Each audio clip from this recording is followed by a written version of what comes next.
won't be easy or smooth or even fast, but 1 week from today it will start. Not just the start of Barack Obama's presidency, but likely his first executive order shutting down the Guantanamo detention center in Cuba. It's a sore point with Israelis and a touchy one with the man who hopes to lead them, Benjamin Netanyahu.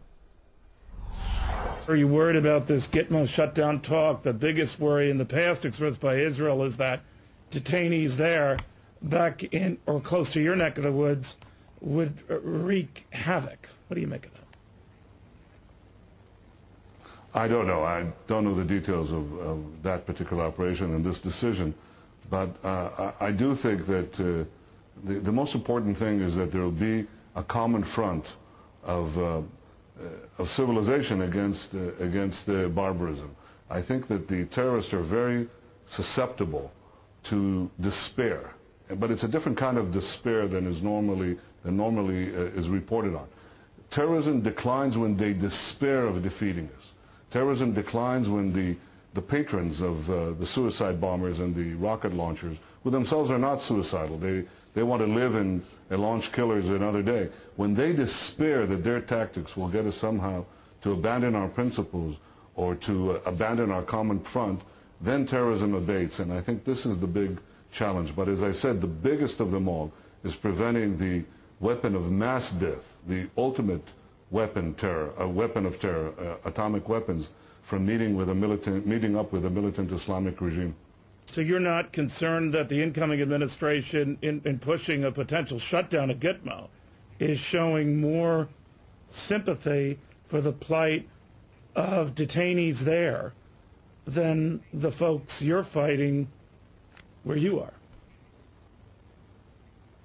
Oh, I don't think there's any necessary connection there, but I think that there will be sufficient opportunities for the incoming Obama administration to stand up to the terrorists, because they're not going to leave us alone, not just yet.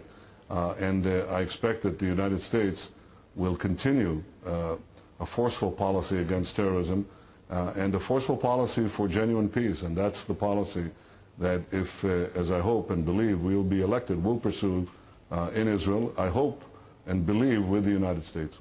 So if we shut down Gitmo, is it your sense that we're showing a little less resolve in that fighting terror?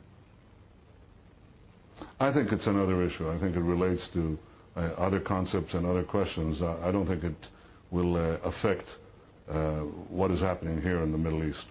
Even if some of those detainees went back to the Middle East? Well, I don't know who they are. I don't know what the conditions of their transfer would be, but I do know that we face right now an immediate battle against a frontal position of the Iranian terrorist regime, and we believe that the United States will continue to support our efforts, which are really the efforts of all the free countries against terrorists who break every norm, every rule, who fire on civilians and hide behind civilians. And I see a great deal of sympathy and understanding in the United States for this across the wide spectrum of American opinion. Prime Minister Netanyahu, a pleasure. Thank you very much. Thank you very much, Neil. Good to talk to you.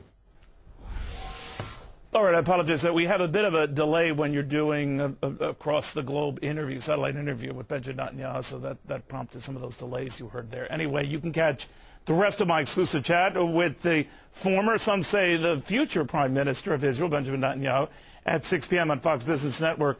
What he has to say about Barack Obama's handling of this financial crisis will surprise you.